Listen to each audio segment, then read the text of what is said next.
Tonight, last week, we talked about the power of communication. Communication, yeah. And just keeping in the flow of the power of communication and what it all represents. We wanted to keep pushing in. We got a lot of great feedback on that stream on last week. A lot of you watched it again on YouTube and its partiality. However, tonight, just in pushing in with communication, we're going to keep on threading down that road. My wife and I, we just got through doing Creative Marriage. It was so good. One-day conference in Chicago.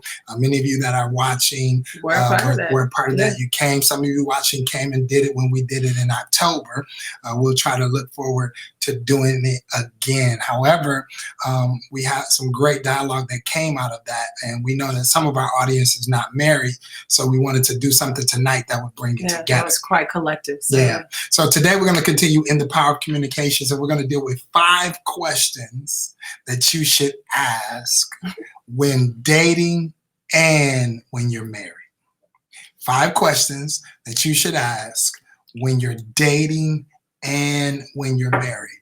Well, why do you say that we should ask the same kind of questions when we're married that we ask when we're dating?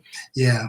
When you think about that, you should ask the same kind of questions when you're dating when you get married, because when you get married, you should not stop dating. Exactly. You should not stop dating. Yeah. It should be alive. It should be saucy still. Yeah. So while my wife does believe in dating, I am one that does not traditionally believe in dating. I would more say I believe in courting. I don't believe in dating, like picking multiple. Maybe it's because I'm a guy and there's so many options. And so dating can become convoluted, a waste of time, so many beautiful, bold, brilliant women out there that as a man, sometimes dating a lot of women can only become confusing as opposed to giving you clarity. And the more women you date, the variety that's out there, the ratio that's 15 to 1, 10 to 1, it becomes a little bit more complicated.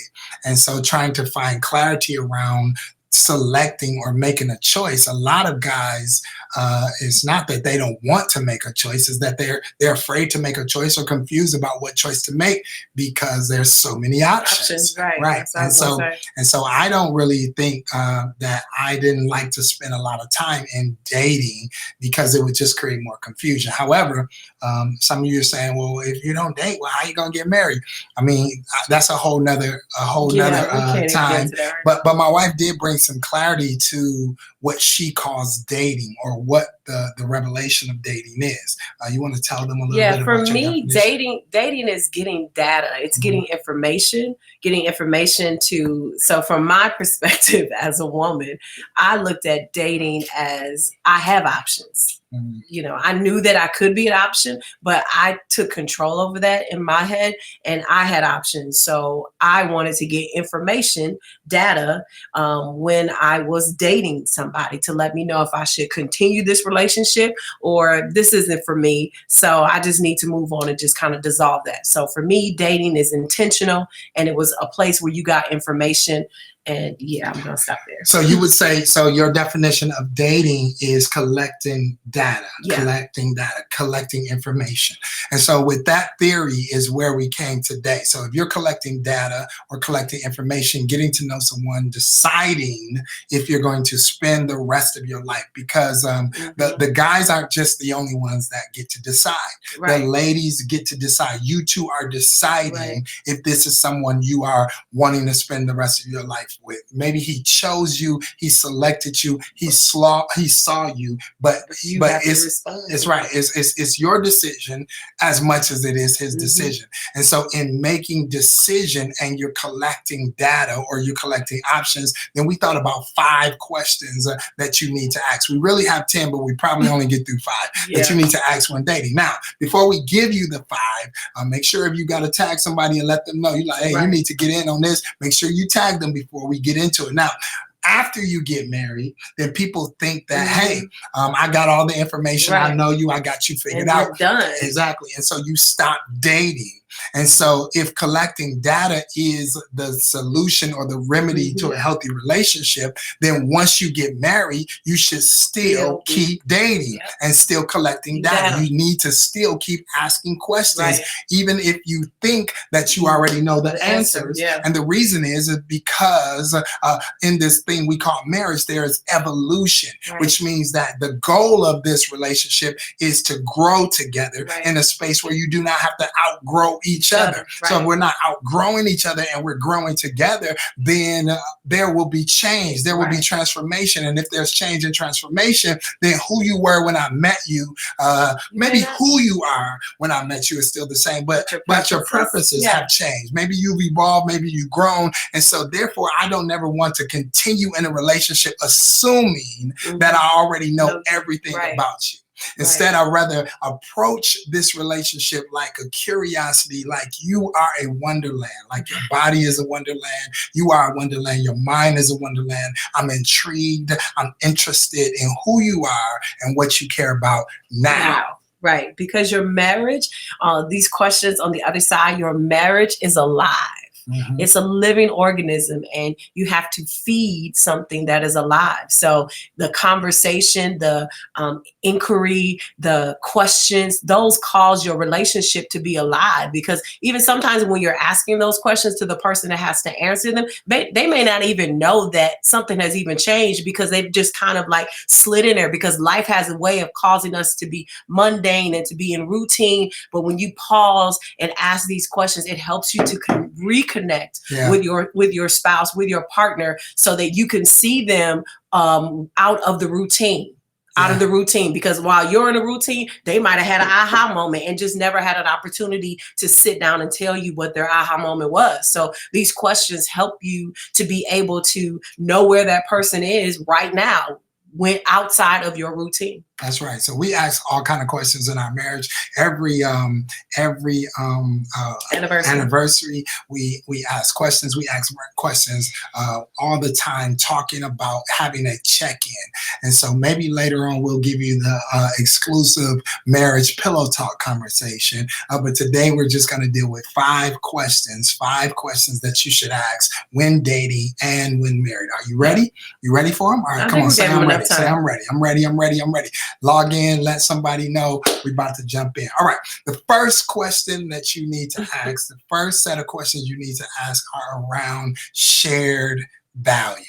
All right, shared values. I know it doesn't seem sexy, but when you are in a dating relationship, when you're in a dating relationship, I always say you do not just, you might date vision, but you marry values. Okay, you might date vision, but you marry values. And because you're dating vision but marrying values, then someone can sell you a dream that you both want, that is about the picture of the preferred life or the preferred future that they desire, but yet do not have the value system or the infrastructure to bag it up or to make it happen. Come to pass. Right. And those values are very necessary for making a vision to come to pass, especially as a female hearing a man, you know, he got vision all day. He was made, Adam had vision. All God's children got vision. But what is the work ethic behind that vision? How are you going to make that happen?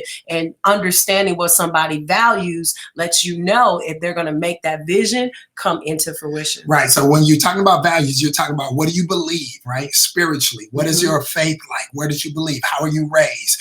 Were you raised a believer? Were you raised a non-believer? Do you have church experience? Were you a part of a denomination? Because denominations believe certain things are wrong and certain things are right and certain things you can do and certain things you can't do, even in the context of marriage. So were you raised in a denomination? Were you a Muslim? Were you a Jehovah's Witness? Do you still believe that? Are you a 5%er? Are you a Black Israelite? Like, are you a Catholic? Like, what is your spiritual sense of what it is you believe, and really wrapping your head around what someone believes, because whatever you believe is how you're going to behave. And so we've ran into people who did online dating and got into a relationship long distance, and they asked all the fluffy questions around the outside, but they never asked the questions around what they believe. And then only to think they were marrying a solid Christian man and a believer because they met him online and then they came to church. And then just after they got married, they discovered that this person was not really needing to be or wanting to be a believer, did not want to raise their family or their children in the faith, and literally wanted to walk away from God. And they were then stuck with the person who posed like a believer who did not actually believe. So one of the first questions you want to get into is, what do you believe? What do you value most? What do you believe about money? What do you believe about money? What is your money reference? What is your family structure? What do you believe about your family? What's your relationship like with your father, with your mother? Like, how do you hold dear to these relationships? So shared values is a place where you can understand if you're going to be trying to spend the rest of your life convincing someone of something that is important, or actually somebody already having something that is important to them. And it's also, you know, very important that you know what they value most out of those things. That's right. Because having that 1, 2, 3 always helps you to know, you know, what's more important than something else. And that helps you to know kind of like, are we, not only that do we share the same values, but are they in the same priority? Same priority as mine is, because that can you know, further on, that can cause some kind of conflict. And you'll be like, well, I marry values. Yeah, but did you know what their priority was in those values? So that's even like another step to take, you know, when you're discovering somebody's values. Yeah, so when before you get married, asking about values is important, but after you get married, it's still important to check in with the values. Do we still believe the same thing? Are we still holding fast to the same principles about how we're going to raise our children, how we're going to discipline our children, how we're going to spend money, manage money? If we're going to go to church, are we tithers? Are we not tithers? Do we serve? Is serving a conflict? Do I want to serve and you don't want to serve? Do I want to celebrate the holidays and you hate celebrating the holidays? How do we make these adjustments? How do we have shared values? Because it is the values that people end up arguing about, or the values that people ends up being the deal breakers, not only in a premarital situation, but also in a marital situation. Yeah, that's so true. And we've seen so many things kind of break apart because people didn't have those, I won't even say hard conversations, but intentional conversations. Yeah, so good. Number two, you got that. So number 1 is shared values. Number 2 is what are your expectations of this relationship? Especially in the in the dating space. Yeah. You need to know that. Well, not only especially, I mean, you say especially, I know why you say especially after sharing your story yesterday, 7 years of not having clarity. I understand why you say that, but I say that not just especially in the dating process. I think that understanding what your expectations are in a relationship, in a marriage, which I don't want to get to yet, is also equally is important, because people get married and one person has an expectation in their mind about what the role of a husband is, or what the role of a wife is. And sometimes you can't talk about what your expectations of a role of a husband and a wife is on your first, second, third, or fifth date, right?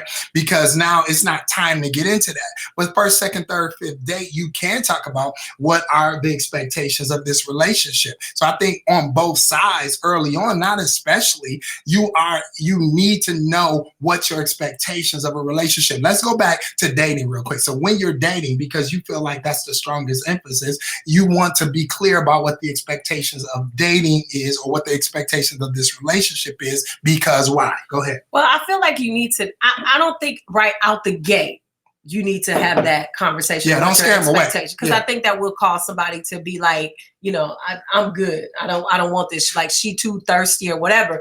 But I do think. Do you? What? I'm just asking you. I mean, like, what if, depending on the stage that you are, I mean, I'm not saying like right on in the inquiry, but what if somebody just dating around and the other person is dating to be in a serious relationship, and if you don't define if that's what you coming for I get that, but I'm just saying on the first date, you just need to just relax. Okay. Let's just relax right now. Because I just think that if you put that expectation in there already, then you can't even explore, do you even want to continue this? So I just wanted to poke around. That's I know, right. I know. So like the second date, you should ask, what are your expectations in this season? Should you say second date? What if it's still not? Well, is that too early? Like, how do you know when it's time? I don't know. You Have to you gotta sense it. I think it's discernment. I do. Because I've been on one date with a person and I knew this. I didn't care where. Somebody there said, I want to know ASAP. That's what I'm talking about. They don't got no problem. Then you like second, third. Somebody gonna take this advice and be like, all right, this is the second date. Now what is we doing? And maybe the first. I'm just poking I know, but I'm just saying it's different because like with you, it was like, well, I don't know. You was different. I can't even put that on there. But anyway, I just knew you can't. I don't care. What she's talking about is we came to a point in our relationship where she's asking before we're married, what is this? I want to know what this is. I want to know what we're doing, which is a fair question. As she told her story yesterday, it's a fair question because after being in a non-fruitful, non-productive relationship, and she talked about how she kept giving her heart back to God because she was falling in love with me. And so because of that was being the case, or she was deciding is a better word, to be in love with me. She wanted to know what were we doing because we were spending time, but I hadn't said you my girlfriend. I ain't checked this. If you agree, you disagree. Do you want to go with me? Go steady. I hadn't did any of that. So she needed some definition. Go ahead, babe. Feel free to talk about it. I mean, and it was interesting because I always ask that question to anybody that I was, dating or whatever, like, where is this going? What are you looking for? What are you trying to do or whatever? And it's and I appreciated honesty. So some guys would say, you know what, I really don't want to be in a committed relationship. I'm just out here just living my life. And I'm like, cool, that's good. All right, cool. I know that's where you are. I know that's what you want to do. And if I want to do that, then in some relationships, that's what I did. And I would say to him, now don't be tripping if you see me with somebody else because we have already defined this relationship and we are just kicking it. That's it. And then there were some that I was like, okay, so what are we doing here? What is this going? I really want to be married. I really want to do, and I would say to them, I don't want to be married right now. And if that's what you're looking for, then I'm sorry. Let's just be cool and let's just be friends. That's what I'm saying. You defined a relationship, but you decided when you wanted to define a relationship based on your level of interest. Exactly. So it's not a 1 day, 2 day, 3 day rule. It's depending on the level of my interest and the level of my involvement, my emotions, and my time, and where I am in my life, the age that I'm in. Okay. All those things you have to decide and discern when you're ready to decide and when you get some clarity. Don't go into it with this strict rule of 1, 2, 3, 4, 5 date rule, and then I'm gonna ask. No, it's depending on your level of urgency. And if you want to be in a relationship that's serious, that's long-term, that's married, and if you think asking the person to define the level of the relationship is gonna scare them away, then guess what? If they're gonna run because you want definition and clarity, they're not even into it that much anyway. And if they're really into it, then they're not gonna be afraid of the question. It doesn't mean you're pressuring them. It just means that can they give you a clear answer where they're not playing any games and you're not playing any games. Right, but and I think what we're saying is that you have to know what state you're in, and you have to know you're asking them what state they're in because you may not click. And I think some people are, the reason why some people are afraid to ask that question on the onset of it is because they're afraid to lose them. No, well, not only just to lose them, they're just afraid that this could be something and you didn't give it a chance. You know what I'm saying? Like it could be something, but if you out the gate just say that, I don't want to be married or whatever. I don't know. I just think that scares people away and it causes them to go into a space that they don't need to go in right now. For me, when she asked me the question, what I said to her, I wouldn't define it, and I wasn't playing any games. Why you always say, "Oh Lord," like because you're different. No, it's not. You can tell if somebody is playing or somebody's not. I may be different, but that's not fair to say that every guy isn't clear about what it is that he's trying to explain. Or some girl, okay. Right? So don't throw out the way that I answer to say like that makes me different. The clarity that I brought, because they don't even know what we're talking about. Sorry. The clarity that I brought front was, all I said to her with no games was, I said, hey, I'm trying to decide what this is. I have strong interest in you. That's why I'm spending this much time with you. But I'm really not sure what it is yet to the level that I want to be able to communicate that. But what I will say is, do I add value to your life? Is spending time with you adding value to you or taking it away from you? Because if I'm adding value to you and this doesn't turn into anything, I didn't make you worse, I made you better. And part of my life's goal is to make anybody better whose life they come into. So if I'm making you better, then it really doesn't matter if it may be a little disappointment at the end, but it really doesn't matter if this doesn't evolve into either of the ideas that were in our head, because the whole goal is that even though we get into a relationship, the point is, does the relationship make you better? Right. And I think on this flip side, some people put pressure on trying to define something of what they want it to be without just acknowledging, hey, even if this never turns into a marriage situation, this still made me better. This still made my life better. And they don't want to deal with their disappointments that they have to respond to because the relationship evolved. Real talk, some people tried to push a relationship that was only supposed to be a friendship. Yeah, that's true. That's all I'm saying. Yeah. Some people try to push a relationship that only was supposed to be a friendship. Then they lose the friend, and they lose the friend because it didn't meet their expectations. Right.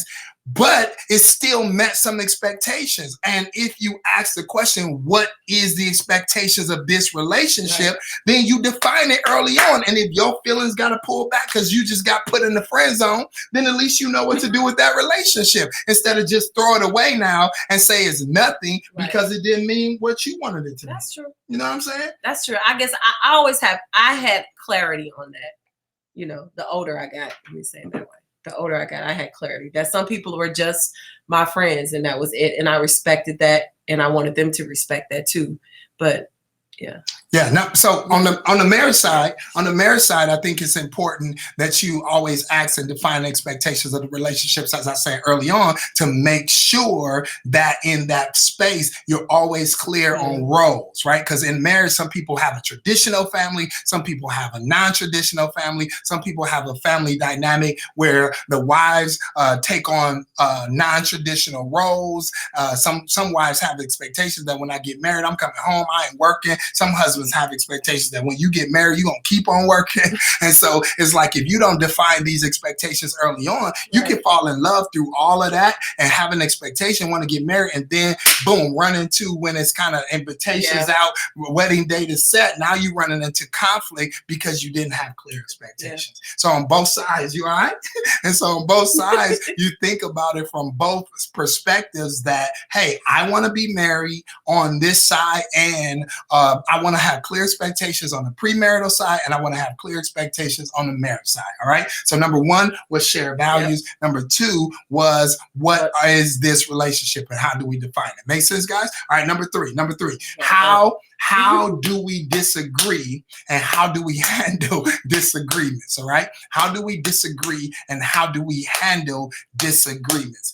This is a very important one because you will disagree, but you don't have to argue. Yeah, don't have to argue. I'm going to say it again. You will disagree. That's just two different perspectives, but you don't have to argue. You don't have to turn your disagreements into an argument. And so you can choose in a non-confrontational moment. You can choose to disagree and how to disagree. You can choose to disagree and how to disagree. And that how is about boundaries. That's like right. Having conversations in a non-confrontational moment of how we're going to have a disagreement, how we're going to speak to each other. What are some things that we should not say while we're having a disagreement? You can't shut down like that, all those kind of things, but you don't have it while you're having the disagreement. You have it in a non-confrontational moment and you have boundaries around having a disagreement. That's right. You have to have these conversations when you're all chummy and everything is well beautiful. And it's beautiful and it's goo goo gaga. You think about how do you disagree? And this is a great question, because usually people disagree the same way that they seen their parents disagree. Whatever their model relationship is, however their model relationship handle conflict, that's usually how they handle conflict. And so if they saw yelling and fussing or fighting and abuse, then they think that is a normal or a standard, and then they will try to exercise that standard or that normal to you, and that is absolutely abnormal to you. Then that gets in your relationship and infects your relationship. Maybe they saw when there's a disagreement, people shut down and they said nothing and they didn't talk, and now that is carried on. So how will we handle disagreements is an important question that you should ask before you're getting married, while you're dating, and it's also an important question you should ask after you're married. Yeah, because even after you're married, you know, you might roll into some things, and then the more vulnerable that you become to each other, and the more that you deal with your family history, you might realize, you know, I really don't like that. Like when things are, when yelling happens, it makes me feel a certain kind of way, and I feel like closing in. So sometimes with exploration and actually having a disagreement, you're able to help to be in a healthy space to say what affects you, what causes you to shut down, what causes you to open up. So those are, to me, those evolutional conversations that you have after marriage in regards to disagreements. That's right. This is number 4, all right? And these aren't necessarily in this order. We just put them in this order because we got them, right? So number 1, you got shared values. Number 2, expectations for the relationships. Number 3, how will we handle disagreements, or how do we handle conflict, right? And then number 4, what are your passions, all right? This is very important. What are your passions? What do you care about? What are your passions? What do you love, right? What do you love? What do you care about? What do you dream about? What do you dream? What are your dreams? This is just a fun, light, fluffy time. You want to get into the person that you're interested in. You want to get into their head, because you want to know if you have any shared passions. Okay, if you have any shared passions, if you enjoy the same type of things, because we always say the more things that you are for your spouse, the less thing that the world has to be for them. The world does not have to be anything. I do not have to have an escape, a vacation, a outing away from my marriage necessarily to have fun or to explore my passions, right? And if you know you have a lot, say you got 5 passions that's shared and 3 that's not, then you maybe can have other friends and compensations for the other 3, or you don't press that for your spouse, or perhaps they learn to love what you love, but at least you know you got 5 things that you love to do together. So what are your passions? What do you dream about? What do you care about? Yeah, no, you did. You don't want to say anything about that? All right, and I think that's a very important segue, both when you get married, before you get married, and especially after you get married. Go ahead. I'm sorry. I know you have something to say. That's why I said, what do you want to say? All right. I'm sorry. Go ahead. Just on the other side of that is that when you're sharing your passion, the person that's listening to you sharing your passion, you should be listening to see, where do you fit in that? Like, how can I, especially with dreams, like, how can I help your dreams come true? Like, what is in my skill set? What is in my mindset? What is in my background that can help your dreams come true? Because when you're with someone, and when you're in a relationship with someone, especially in marriage, you are attracted to this person for same values, but also because of the things that are inside of you, they are able to answer that. So it's like having this conversation. The person on the other end needs to be, yeah, I'm listening to you, but I'm also in my head taking inventory of how can I help you to achieve these goals, to achieve these dreams that probably you've had all of your life. And when you get married, you want to marry somebody that can make your dreams come true, that can 10 times you, that brings the best out of you. And so when you're having this discussion about dreams and passions, as the recipient of listening to that, you are, I won't say obligated, but you should be thinking about, how can I help them to make their dreams come true? Yeah. So when it's early on in your marriage, that was good. I'm glad you spoke up. early on when you're dating, you want to know, because you want to know if being with this person is about to suppress you. So is being with this person about to, is it about to suppress me, or is it about to advance me? Is it about to stretch me, right?